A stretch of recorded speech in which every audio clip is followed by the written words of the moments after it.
Boa noite, telespectadores. Estamos de volta em mais uma semana com o nosso Viver Bem em Cristo. Todas as segundas-feiras, abrindo a semana, que é a nossa programação, trazendo a palavra de Deus para quem nos assiste. E sempre contando com a presença do ministro do Evangelho, Sérgio Alves, que nos ajuda aí a compreender um pouco mais sobre como Deus age nas nossas vidas, o que Ele quer para nós, saber um pouco mais daquilo que está escrito na sua palavra, que está na Bíblia. Então, pastor, muito obrigada pela sua presença. Uma boa noite a todos e sempre é uma alegria aqui estar de volta e falar daquilo que eu mais gosto, que mais encaixa comigo, que é a palavra de Deus.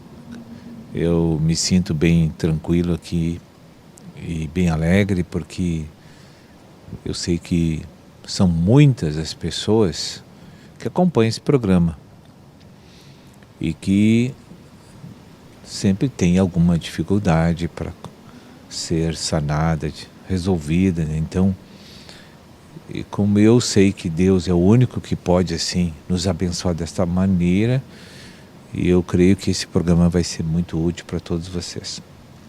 Bem, pastor, na semana passada nós falamos sobre o sofrimento, e que nos sofrimentos Deus visa o nosso bem, que não é Deus que castiga, mas que Ele permite, e que é necessário muitas vezes ou de diversas formas para o nosso aperfeiçoamento, para a nossa purificação. E o próprio Jesus Cristo passou por sofrimento, pela dor, até que foi ressuscitado e foi para a glória junto de Deus. Mas aí nos surge então, dentro dessas dificuldades, porque se as dificuldades vêm, não é para a gente se acomodar e sofrer, é para a gente perseverar, eu creio, não é para a gente ficar acomodado e esperando a dificuldade passar, não é, pastor? Sim. Eu entendo assim que todos os períodos de sofrimento na vida humana é um momento muito adequado assim para as pessoas procurar pensar mais. Por que eu estou passando por isso? Alguém que me fez, alguém que me controla, me protege, alguém que quer me levar de volta para Ele, está trabalhando na minha vida. Porque se eu não creio que eu sou um produto de Deus, então eu sou a pessoa mais miserável da vida e não tenho nenhuma esperança para nada. Mas, pastor, a tendência das pessoas é dizer que alguém fez alguma coisa para mim, mas não Deus, não é? Alguém errou comigo, alguém fez alguma coisa ruim, por isso eu estou nessa situação, né? Mas as pessoas não pensam assim que Deus permitiu aquilo ou fez algum arranjo porque precisava mexer com alguma coisinha lá dentro do coração da gente. Sempre tem que ter um bode expiatório, né? Sempre tem que ter uma razão para que parece que aquilo aplaca o sofrimento da pessoa. Quando ela descobre que alguém foi culpado daquilo que ela está passando. Mas na verdade não tem alguém culpado. Tem uma vida que Deus fez vir ao mundo e que tem com aquela vida um plano, um propósito, e que Deus quer que aquela vida venha se adequar a esse plano, a esse propósito dele. Que, resumindo no final de tudo isso, Deus quer abençoar aquela vida. E por isso que nós passamos por essas dificuldades e não compreendemos. Agora nós gostamos muito de eleger culpados, sempre. Se eu estou passando alguma dificuldade na minha vida, eu fico pensando para achar alguém que possa ser responsabilizado por aquele sofrimento que eu estou passando. Mas na verdade é Deus que está permitindo, que tem objetivos de mudar algumas coisas para melhorar minha vida e adequar minha vida para o gosto de Deus, que é meu dono.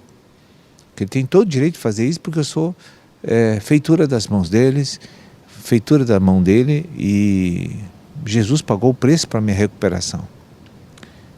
Então, se eu tenho um pouquinho de conhecimento dessas verdades, eu até não vou sofrer tanto se eu entender isso, né? É verdade, e até eu lembrei de uma passagem onde um dos apóstolos perguntou para Jesus, né, a respeito de um rapaz, né, que havia nascido cego, e eles perguntaram para Jesus quem pecou para que ele nascesse cego, ou ficasse cego, alguma coisa assim. Ele pecou ou foram seus pais que pecaram? E Jesus deu outra resposta, não é? Sim. Nem o pai, nem o tio, ninguém pecou, nem ele mesmo, mas foi para que se manifestasse nele a glória de Deus. Em outras palavras, Deus queria usar aquela pessoa para contar para muitas de que Deus é poderoso, de que Deus é amoroso e de que Deus é o único que pode fazer essas coisas e beneficiar pessoas. Então, aquela vida saiu dali depois de curada, santificando o nome de Deus. Então, onde ele fosse, ele ia santificar o nome de Deus. É aquilo que diz na oração do Pai Nosso, né? Que nós estamos aqui para santificar o nome de Deus. Santificado seja o teu nome. E é através dos benefícios experienciais que Deus me propõe e executa na minha vida, é que eu saio falando para as pessoas que eu tive uma experiência real com Deus, ele funciona, ele é Deus, tem poder. Então, é tudo que Deus quer com o sofrimento. Então, não é isso? É verdade. Eu estava lembrando aqui de um vídeo que eu recebi de um rapaz ministrando, falando, pregando, falando das maravilhas de Deus. Era um rapaz sem pernas e sem braços, né? E ele, assim, teve uma compreensão plena do que Deus estava fazendo na vida dele, do propósito de Deus. E passou uma alegria, uma felicidade que quem olhava assim não compreendia, mas sentia que era verdadeiro, espontâneo, e ele falando para uma grande plateia, pregando a palavra de Deus e falando que, né, tem muitas coisas lá, né, das maravilhas de Deus, que Deus é bom, do propósito de Deus. Então, uma pessoa assim, né, que tem essa compreensão é uma coisa fantástica, porque viu Deus mesmo, né? Com certeza, tem uma fé e tem um crer em Jesus muito forte, porque essa alegria é do Espírito, não é uma alegria humana, terrena, mas é uma alegria do Espírito Santo que as pessoas quase não conhecem. Difícil, né, para a mente humana compreender. O que normalmente, né, as pessoas pensam realmente é o que eu vou fazer. E aqui separei essa passagem, né, em 2 Coríntios, capítulo 12, no versículo 9, que diz o seguinte, falando sobre o espinho na carne, né, que Deus colocou lá no apóstolo Paulo. Então ele me disse, a minha graça te basta, porque o poder se aperfeiçoa na fraqueza. De boa vontade, pois, mais me gloriarei nas fraquezas, para que sobre mim repouse o poder de Cristo. Então, né, esse espinho na carne é uma coisa que dói, é uma dificuldade. E o que nós podemos fazer, então, nas dificuldades, nos nossos espinhos na carne, pastor? Olha, nós não podemos fazer quase nada, né? Porque nesse caso desse espinho aí, o apóstolo Paulo tinha dificuldade de se manter humilde, porque ele conhecia muito a Deus e tinha uma intimidade muito grande com Deus e constantemente recebia muitas revelações profundas de Deus. Qual é a tendência de uma alma que tem esse tratamento tão gracioso de Deus? Se ensoberbecer, se orgulhar, se achar melhor que os outros, superior aos outros, e tratar os outros com inferioridade. Então, Deus colocou algo na vida dele, esse espinho, que era um sofrimento, uma coisa que incomodava ele demasiadamente. E que cada vez que Deus olhava para o seu coração e ele estava querendo se exaltar acima do tamanho que Deus tinha dado para ele, Deus fazia aquelas coisas, oprimia ele. Aí ele lembrava que estava saindo do espírito e estava indo para a vaidade, para o orgulho, e voltava, se humilhava. Dava aquela dorzinha lá. Aquilo era um sinal para ele de que ele tinha que retornar, porque ele estava saindo do ar, né? Então, esse espinho foi um benefício de Deus para ele, mantê-lo abençoado e útil para Deus, né? Porque ele se mantinha humilde o tempo inteiro e se achando sempre servo de Deus e não Senhor, né? E às vezes tem muitas pessoas que Deus tem que fazer isso para mantê-la na humildade. Verdade, se a pessoa tem tanto conhecimento, mas não tem sabedoria, né? Às vezes precisa ali um dedinho na moleira, como se diz. Mas a gente vai fazendo um breve intervalo e já voltamos, continuando a conversar aqui com o ministro Sérgio Alves.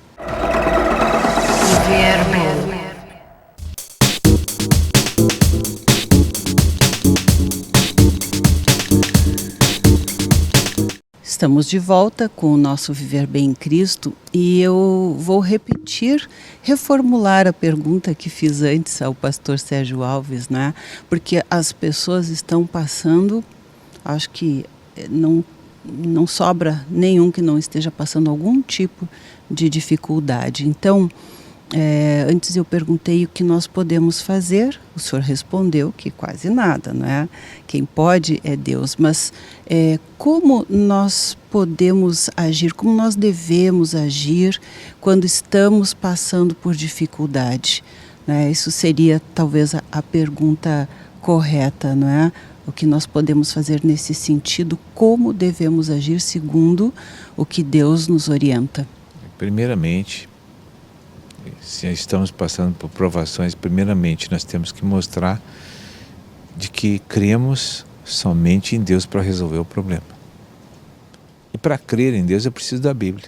Eu preciso ler, estudar, porque à medida que eu faço isso, aos longos dos meus dias, vai entrando uma renovação mental, vai me dando mais fé, mais confiança de que Deus está comigo.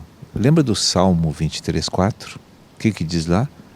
Quando tu vai entrar no vale da sombra da morte, tu não te assusta, não tenha medo, porque eu estarei contigo. Isso é uma coisa que conforta muito, né, as pessoas, dá uma esperança. O Salmo 23 é conhecido por todas as pessoas, quase em todas as gerações, sendo da igreja ou não, porque é uma poesia, né? Uma promessa poética de Deus de que Ele cuida de todas as pessoas, tanto do incrédulo quanto do cristão. Porque essa graça divina, essa misericórdia abrange até aqueles que o Senhor ainda não chamou para as fileiras da igreja, né? Então por isso ele é muito difundido, né, em todo o mundo, em todas as gerações. E é um salmo muito rico e cheio de provisão divina para nos dar alento nas horas de dificuldade, conforto, crescimento, né? E fazer com que a gente se torne assim pequeno e humilde para ser abençoado por Deus. Fé que move todas essas coisas, então. Exato. Então, o que eu devo fazer? Devo fazer isso. Nós temos que nos aproximar de Deus para crer e aumentar a nossa fé, porque veja bem, Deus não adianta remover o problema que te faz sofrer. Deus quer que tu vença o problema que te faz sofrer. Sim. Porque senão ele vai ser um pai que não te ensina a vencer. Ele vai ser um pai que sempre vai querer, para você viver, vai ter que estar sempre fazendo coisas para você. E como tu é filho de Deus, tu é um vencedor de obstáculo. Porque Deus tem que deixar o seu poder, a sua sabedoria fluir através de vocês para equacionar as dificuldades que você tem. Deus não faz tudo para ti, Ele te dá capacidade para fazer. o vencer. Nem sempre ele vai abrir o mar vermelho, às vezes ele vai nos ensinar a nadar mesmo. Então tem coisas que o homem não pode fazer e Deus vai fazer. E tem coisas que você pode fazer, mas você está inabilitado para fazer. Então ele vai te dar uma capacidade para vencer, porque aquilo é para o homem vencer. Filho de Deus vencer, não Deus. Né? Então nós precisamos sempre entender que o sofrimento é um momento de que Deus está te chamando para uma conversa mais íntima. Ele quer que tu abra o teu coração para Ele, comece a falar com Ele, comece a orar e comece a sentir as percepções dele dentro de você, porque Ele habita dentro do homem que já foi batizado, que já nasceu espiritualmente. Então, o nosso desafio para vencer um problema aqui fora, que nos assola, não está a solução aqui fora. A busca minha dessa solução está aqui dentro, de eu achar Deus onde Ele habita, conversar com Ele, receber todas as forças que eu preciso dEle para vencer o que está aqui fora. Veja que para vencer um problema externo, eu preciso apenas me negar e obedecer a Deus. Então quem é que não pode vencer problemas? Todos nós podemos, desde que cremos que isso é eficaz para a nossa vida. Muitos confundem isso, e até livros têm e falam sobre o poder da mente, né? Mas tem poder e poderes, né? Então este poder que vem de Deus é diferente daquele poder que as pessoas acham que tem fazendo um esforço mental, não é? Exato. A força mental de uma pessoa é tão pequena, tão pobre. As pessoas acham que ela é muito os inteligentes, os QI 200, né? Eles acham que são umas pessoas especiais assim no mundo e que todos dependem dele, né? Os filósofos. Essas pessoas assim, eles têm tanta certeza de que eles são indispensáveis para o mundo, né? E que eles acabam entrando num ambiente de soberba espiritual muito grande, e até em vez de ajudar pessoas, eles começam a derrubar pessoas, como estão acontecendo nessa geração hoje, né? Porque são geralmente um filósofo não crê em Deus, né? São poucos os filósofos que eu conheci e acompanhei que acreditam na existência de Deus e na habitação de Deus e com o Deus da solução da vida humana. São poucos que eu conheci. Então, as pessoas são guiadas geralmente por esse tipo de pessoas no mundo. Aí tem os livros que guiam essas pessoas, os programas, a educação, que está sendo totalmente saindo das suas raízes que Deus quer, a educação das crianças, né? Então eles formam uma legião de pessoas totalmente alheias a Deus, como está nessa geração. Não sei se você percebe isso. Verdade, onde tudo é permissivo, onde existe uma liberdade total de escolha sem limites. E eu creio que por isso tanto sofrimento, porque o ser humano ele precisa de limites, não é, pastor? O ser humano ele precisa sempre entender que ele nasceu, foi feito para ser servo de Deus e nunca senhor dentro da sua vida. E é isso que a educação secular inverteu no coração e na mente das pessoas. Nos últimos 30 anos aí, principalmente, foi tudo planejado, induzido para chegar nesse ponto que estamos hoje. Eles tinham que trocar o sistema de ensino para destruir as pessoas. Porque o que está ocorrendo hoje é que hoje cada pessoa que vive no engano desse, ela está fadada a uma implosão da sua vida, né?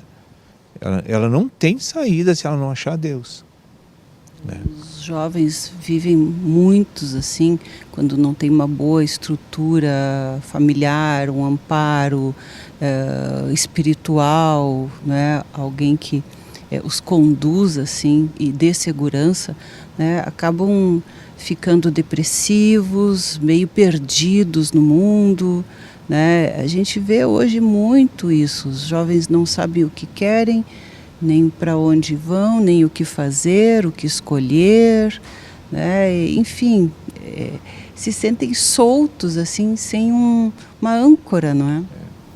É que eles começa que a educação divina para a formação de um homem, tanto no aspecto natural como espiritual, olha, se você observar os judeus, olha se judeu coloca filho na rede escolar pública ou até particular. Não, o colégio judeu é judeu. Por quê? Porque eles têm uma metodologia de ensino que está enraizada em Deus. Então, aquela pessoa que é criada ali, educada ali, hoje os judeus têm os melhores cientistas, são os mais ricos do mundo. Por quê? Porque eles seguem a linha de ensino divino. Não tem nada de especial. Verdade, as grandes tecnologias, descobertas, tratamentos, equipamentos, ciência, pode ver, vem lá de Israel, não é? Mas tudo por quê? Porque eles mantêm aquela raiz milenar de como se forma um homem que foi Deus que instruiu. Então, hoje, os países foram aderindo por incentivos financeiros, por incentivos filosóficos, foram flexibilizando e vamos trocar, isso aí está retrógrado, isso aí já passou, vamos fazer uma coisa diferente, moderna. Está aí o modernismo, que as crianças de 13 anos não creem em Deus, estão entrando no mundo espiritual e se encontrando com Satanás, não respeitam mais os pais, nem os mais velhos, virou uma baderna, uma anarquia o mundo hoje, né? E eles escolhem as coisas dele e não aceitam a opinião de ninguém, né? E são mal educados e não têm educação nenhuma para tratar com os mais velhos, não tem respeito nenhum, né? Então eu tenho acompanhado isso. Eu não estou falando de coisas pessoais, estou falando de uma situação geral, generalizada que está estabelecida, né? Impressionante, né? Mas é bem isso. A gente vê muitos filhos mandando nos pais aí, né? E os pais obedecendo. Bem, seja via chantagem emocional ou N outros, né, sentimentos aí, até de impotência por não ter essa base firme em Deus e saber como agir, não é? Bem, pastor, nosso programa já está chegando ao final. Nós queremos lhe agradecer e pedir que esteja conosco a próxima semana aí novamente. Amém. Deus abençoe a todos vocês e voltamos aí a semana que vem, se Deus permitir. Verbo.